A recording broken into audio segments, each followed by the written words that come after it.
या फिर से रेशनल नंबर बोलते हैं। जैसे आपको मैं एग्जांपल लिखूंगा, जैसे मैं कहता हूं कि कहीं पे लिखा हो 2/5, क्या बताइए 2/5 एक परिमेय संख्या है कि नहीं है? 100% है, क्योंकि इसको हम लोग p/q के रूप में, मतलब नोमिनेटर अपॉन डिनोमिनेटर के भी रूप में लिख रहे हैं।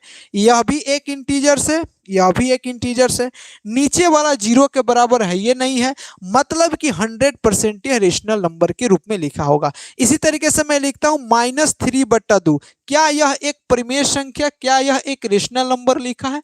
100% लिखा है। -3 भी एक इंटीजर से, 2 भी एक इंटीजर से, और दोनों के दोनों में से मतलब कि जो नीचे वाली जो संख्याएं हैं यह भी 0 के बराबर नहीं है। इसी तरीके से मैं लिखता हूं -7/5, क्या यह एक रेशनल नंबर है? 100% है। यह भी एक इंटीजर से, यह भी एक इंटीजर से, लेकिन नीचे वाला जो इंटीजर लिखा है 0 के बराबर नहीं लिखा है, मतलब कि यह भी एक रेशनल नंबर है। अगर मैं कहीं लिखता हूं 5, 5 एक रेशनल नंबर है, 100% है, क्योंकि 5 को हम लोग 5/1 लिख सकते हैं, 5 को हम लोग 5/1 लिख सकते हैं, दैट मीन्स यह भी एक रेशनल नंबर होगा। अगर कहीं पे लिखा हो -1, क्या -1 रेशनल नंबर है? 100% है। -1 को 1 - 1/1 लिख सकते हैं, यह भी एक रेशनल नंबर है।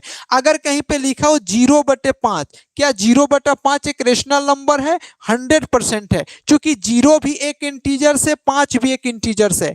कंडीशन यह है कि नीचे वाला 0 नहीं होना चाहिए। अगर नीचे वाला 0 नहीं है, मतलब कि यह भी एक संख्या जो सो क्या है, रेशनल नंबर है। अगर कहीं पे लिखा हो 0, क्या 0 एक रेशनल नंबर है? यह भी एक रेशनल नंबर है। 0 को हम लोग 0/1 लिख सकते हैं, यह भी एक परिमेय संख्या है। क्या -7/3 भी रेशनल नंबर है? यह भी एक रेशनल नंबर है। तो रेशनल नंबर जो होता है, परिमेय संख्याएं जो होती है, परिमेय